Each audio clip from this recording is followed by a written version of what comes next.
Selamat pagi, selamat siang, selamat sore. Yang saya hormati Bapak Nur Irwansyah, MPD selaku pengampu mata kuliah membaca. Kali ini saya Meka Aladin Nugroho ingin mempresentasikan dari perkembangan paradigma pembelajaran literasi sebagai guna tugas untuk mata kuliah membaca tersebut. Adapun pembahasan pertama yang saya akan bahas adalah perkembangan paradigma literasi dari waktu ke waktu. Yang kedua, manfaat mempelajari paradigma literasi. Yang ketiga adalah arah dan tujuan pembelajaran literasi, dan yang terakhir dampak dari pembelajaran literasi. 1. Perkembangan paradigma literasi dari waktu ke waktu. Perkembangan paradigma dari waktu ke waktu mencerminkan perubahan dalam pemahaman dan nilai-nilai yang terkait dalam literasi. Hal ini mencakup perubahan dengan konsep literasi itu sendiri, cara literasi itu diajarkan, dan cara literasi itu digunakan dalam masyarakat. Adapun tahapan-tahapan perkembangan paradigma literasi yang signifikan, yaitu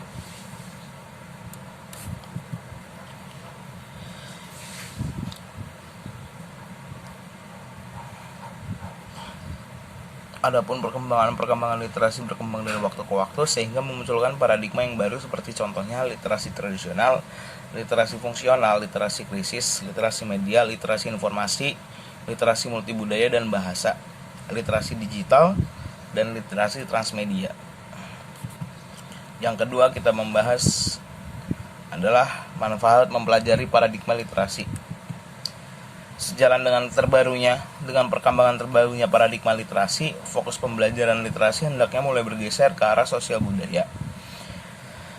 Pembelajaran literasi hendaknya juga dilakukan dengan ekspektasi yang tinggi dalam meningkatkan kemampuan akademik, mengembangkan kompetensi budaya siswa, dan mengembangkan kesadaran sosial politik pada siswa maupun guru. Pembelajaran literasi juga harusnya ditujukan siswa agar memiliki kompetensi kritis atas teks dan menempatkan siswa sebagai anggota dari kelompok sosial budaya yang beragam. Pembelajaran literasi selanjutnya harus dipandang sebagai praktik sosial dan tindakan kelompok. Oleh sebab itu, pembelajaran literasi harus ditempatkan sebagai bagian dari sistem sosial budaya, politik, dan ekonomi yang kompleks. Paradigma pembelajaran bahasa inilah yang kemudian dikenal sebagai paradigma literasi kritis. Yang ketiga adalah arah dan tujuan pembelajaran literasi. Pembelajaran literasi di sekolah dilaksanakan untuk mencapai tujuan tertentu. Sejalan dengan perkembangan definisi literasi, tujuan pembelajaran literasi pun mengalami perubahan. Pada awalnya, pembelajaran literasi di sekolah hanya ditujukan agar siswa terampil menguasai dimensi linguistik literasi.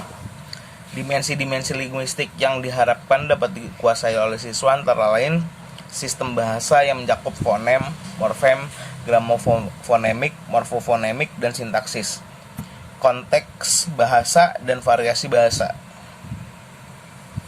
Pada tahun 1998, tujuan pembelajaran literasi secara internasional diperluas dan diperinci. Berdasarkan dokumen pada tahun 1998 dari The National Literacy Strategy karya Wray et al. Pada tahun 2004, adalah pembelajaran literasi ditujukan agar siswa mampu menciptakan kompetensi sebagai berikut. Yang pertama adalah percaya diri, lancar dan paham dalam membaca dan menulis. Yang kedua, tertarik pada buku-buku, menikmati kegiatan membaca, mengevaluasi dan menilai bacaan yang dibaca. Yang ketiga, mengetahui dan memahami berbagai genre fiksi dan puisi. Yang keempat, memahami dan mengakrabi struktur dasar narasi. Yang kelima, memahami dan menggunakan berbagai teks non-fiksi. Yang keenam, dapat menggunakan berbagai macam petunjuk baca seperti fonik, grafis, sintaksis, dan konteks untuk memonitor dan mengoreksi kegiatan membaca secara mandiri. Yang ketujuh, merencanakan, menyusun draft, merevisi, dan mengedit tulisan secara mandiri. Yang kedelapan, memiliki ketertarikan terhadap kata dan makna serta secara aktif mengembangkan kosakata.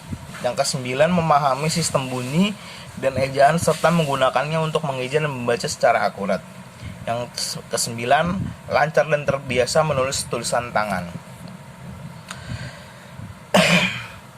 Dan yang keempat adalah dampak dari pembelajaran literasi. Berdasarkan peran pembelajaran literasi di atas, dapat dikemukakan bahwa siswa sebagai pembelajar literasi menggunakan individu pembuat makna. Kemampuan membuat makna merujuk pada keterlibatan aktif siswa sebagai pembaca dan penulis dalam menafsirkan makna dari berbagai teks yang dibaca, serta menyampaikan makna dan cara melalui teks yang dibuatnya. Kondisi ini tentu menurut penerapan berbagai strategi dan keterampilan yang dapat digunakan dalam proses pembuatan makna dan strategi. Hal ini dapat digunakan untuk meningkatkan dan memperkaya pemahaman dan interpretasi siswa terhadap sebuah dasar teks yang ditulisnya. Dan kesimpulannya, literasi sebagai konsep awal multiliterasi telah dipandang sebagai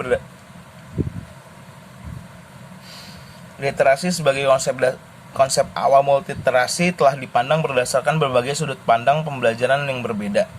Berbeda sudut pandang tersebut antara lain sudut pandang bahasa yang berfokus pada teks, sudut pandang kognitif yang berfokus pada berpikir, sudut pandang budaya yang berfokus pada kelompok, dan sudut pandang pertumbuhan pengetahuan yang berfokus pada pertumbuhan.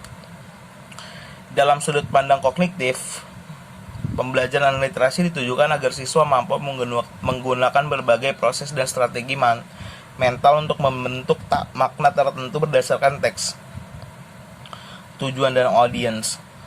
Dalam pandangan fokus budaya, pembelajaran literasi ditujukan agar siswa mampu membentuk makna dan kaitannya dengan kelompok sosial tertentu, lintas kelompok sosial, norma, dan nilai yang berlaku dalam kelompok sosial tersebut.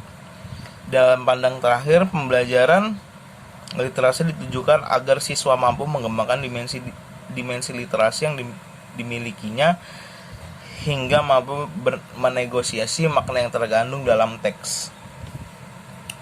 Sekian materi saya pada hari ini. Kurang lebihnya mohon maaf. Selamat pagi, selamat siang, selamat sore.